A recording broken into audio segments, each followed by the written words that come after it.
Oh my God, these jeans are way too big. What am I gonna do? Well, we are going to fix them. We are gonna take them in so that way we get a perfect fit. This method is going to be easy and give you professional looking results. That's right, you are not even going to be able to tell that we altered these jeans. They're just gonna fit like a glove, like they were custom made for us. So let's get into it.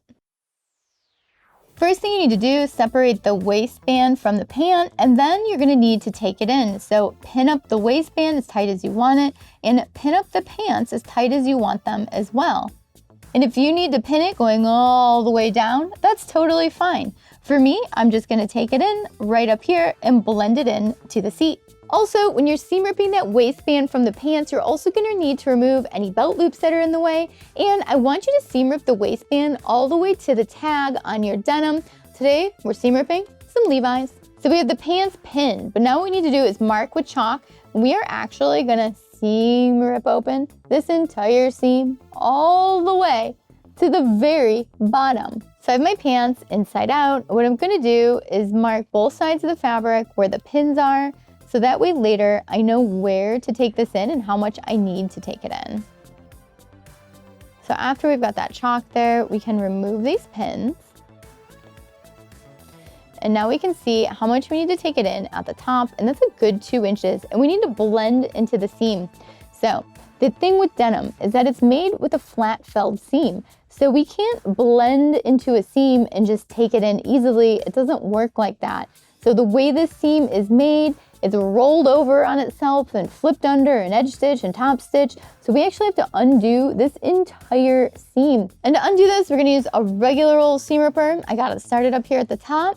I released the chain stitch. And now the cool thing about a chain stitch is you can usually pull it and it's gonna start undoing the chain stitch. So the trick with this is making sure you have the loop pulled out, and then it will usually kind of magically start to undo for you.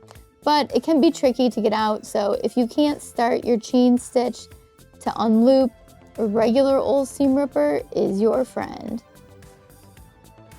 There we go, look at that. Woo, did you see that? So gratifying. There it goes, there it goes. And now we made it all the way to the end. So easy. So now we have one more stitch here, and let's see if we can also release this chain stitch. Look at that. Opening the back of the denim was so easy. But now we have to undo just a little bit of the seam here where it connects in.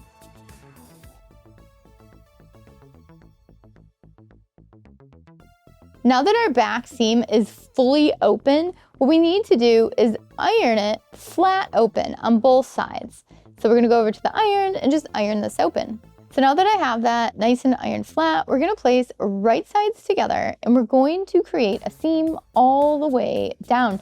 So now we can blend our seam where we have our chalk, where we had our pins, and blend it back into the original seam. But we're gonna have to create that seam all the way down to the end. So let me explain about blending. So we need to take it in up here. So I've got my chalk line. And so we just need to keep blending it so that way it's a nice, smooth transition back into the seam. And we need to make sure we're ending in the seam that's closest to the blend line. And then we'll just continue down the regular seam that was in these pants originally. But again, we're creating a regular seam. We're not gonna be putting back in a flat felled seam. But if you needed to take in your pants down here too, then you would just keep following your chalk lines and blend into the seam where you needed to. Don't forget to backstitch at the beginning and follow your chalk line. You'll notice right here, I'm blending back in to the seam that was existing on the pants. You can kind of see the little perforations in it. We're just gonna follow that all the way down. Backstitch and cut. Now is a great time to try these on and make sure they fit, because we are gonna cut off the extra fabric next. So I tried them on, they fit great. So now we're gonna cut off the extra fabric. Just make sure you leave a seam allowance. So I like to leave about a 1/2 inch. And now we're just gonna cut off that extra fabric. There we go. So there is the chunk of fabric we got rid of out of the back waist. So you can see that's a few inches. Now what we want to do is finish the edge because this is going to fray like crazy. So you could zigzag it, you could overcast it, or you could serge it. I'm just going to zigzag my edges together. And then we're going to flip it over to one side and we're going to give it a nice edge stitch and top stitch so that way it stays nice and flat and it's going to look like the original.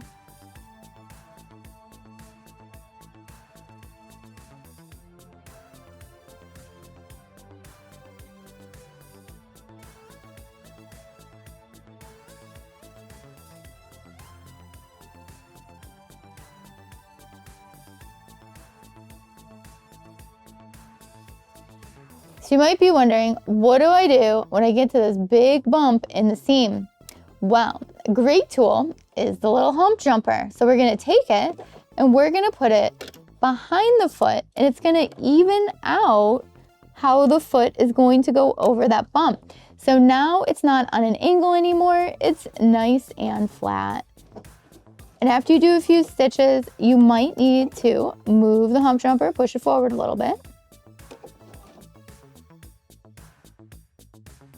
You can get through this without it, but it's such a great little helpful tool.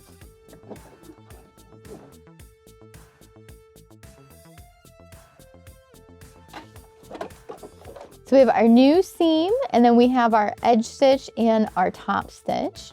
And you can see that the top stitch and the edge stitch are holding that seam down nice and flat, so it no longer will pop up. This isn't so bad, right? It's so easy to do. Who would have thought?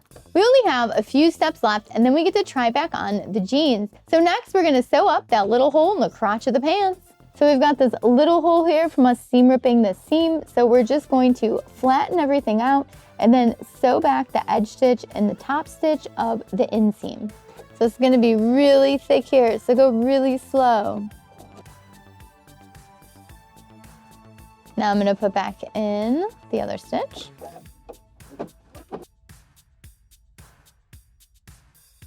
Backstitch and cut. Now we're gonna take in the waistband. So let's go over all the details. So when we take this in, we're not taking it in at center back, we're actually gonna take it in where the branded patch was. So measure how much you need to take in, and then we're going to take in that amount over here so that later when we put the patch back on, it's gonna look like we never touched the waistband. This is like magic. To get this all set up, we're going to open up the waistband and we're gonna fold it right sides together. And we need to make sure that the seam allowance on the ends is also flat open because it naturally wants to fold in. So open it up and make it nice and flat. It's gonna feel a little awkward, and go ahead and pin this together. So I need to create an inch seam so that way my pants come in 2 inches. I'm using the measurement that we took earlier. So now I'm gonna create a 1 inch seam down the waistband with the waistband open.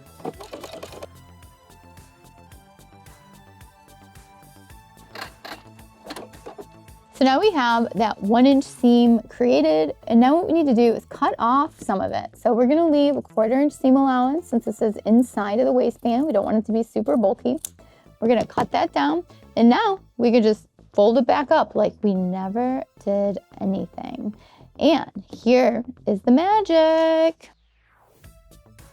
The seam that we took in is going to be under this patch here. We are almost done. So now what we're gonna do is take the pants and we are gonna sandwich them back into the waistband and pin this down, and then we'll sew right on the edge there for an edge stitch where we took out that last stitch, and then we'll continue up here at the top as well.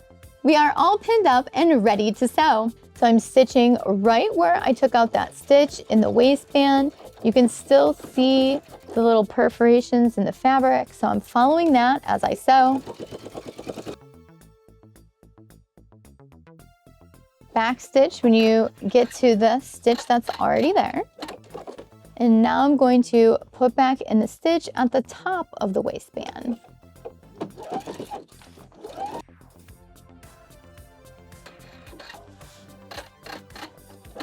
Look at that waistband looking so good. Now we're gonna put back on the label, and it's covering that seam where we took in the waist. Just genius, if I might say.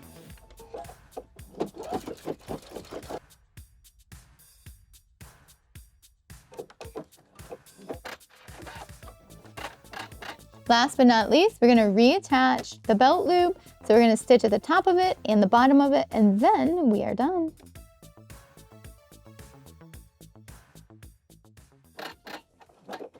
Oh my gosh, we are all finished. Let's check it out. Back of our pants is looking great. And how impressed are we with this top waistband? I know I'm super impressed. We got our belt loop back on. Doesn't even look like we altered the waist, but we sure did. It's hiding under the logo. So if we flip it over, we can see that seam right there, but on the outside, nothing. These look just like they did before I ripped them apart, but they're gonna fit now. I'm so excited to wear these out today. It was a lot easier than you thought it was going to be, wasn't it? So easy. All you had to do was seam rip and do a little sewing. Not so bad. You enjoyed the video today on how to take in your denim. Make sure you leave a comment down below, give it a thumbs up, give it some applause, and subscribe to Sewing Anastasia and hit that notification bell so you know when all the other sewing videos come out. And if you're already a subscriber, thank you so much for watching today. And if you're not already a follower on Instagram, Facebook, Twitter, TikTok, and all the social media, make sure you subscribe so that way we can stay connected and creative together. And if you're in Chicago, I teach sewing classes in my design studio. You can check those out at sewinganastasia.com. And if you're not in Chicago, that's okay too. We're gonna have sewing classes coming virtually to you later this spring at the Sew Anastasia Sewing Academy. Thanks so much for watching. Bye.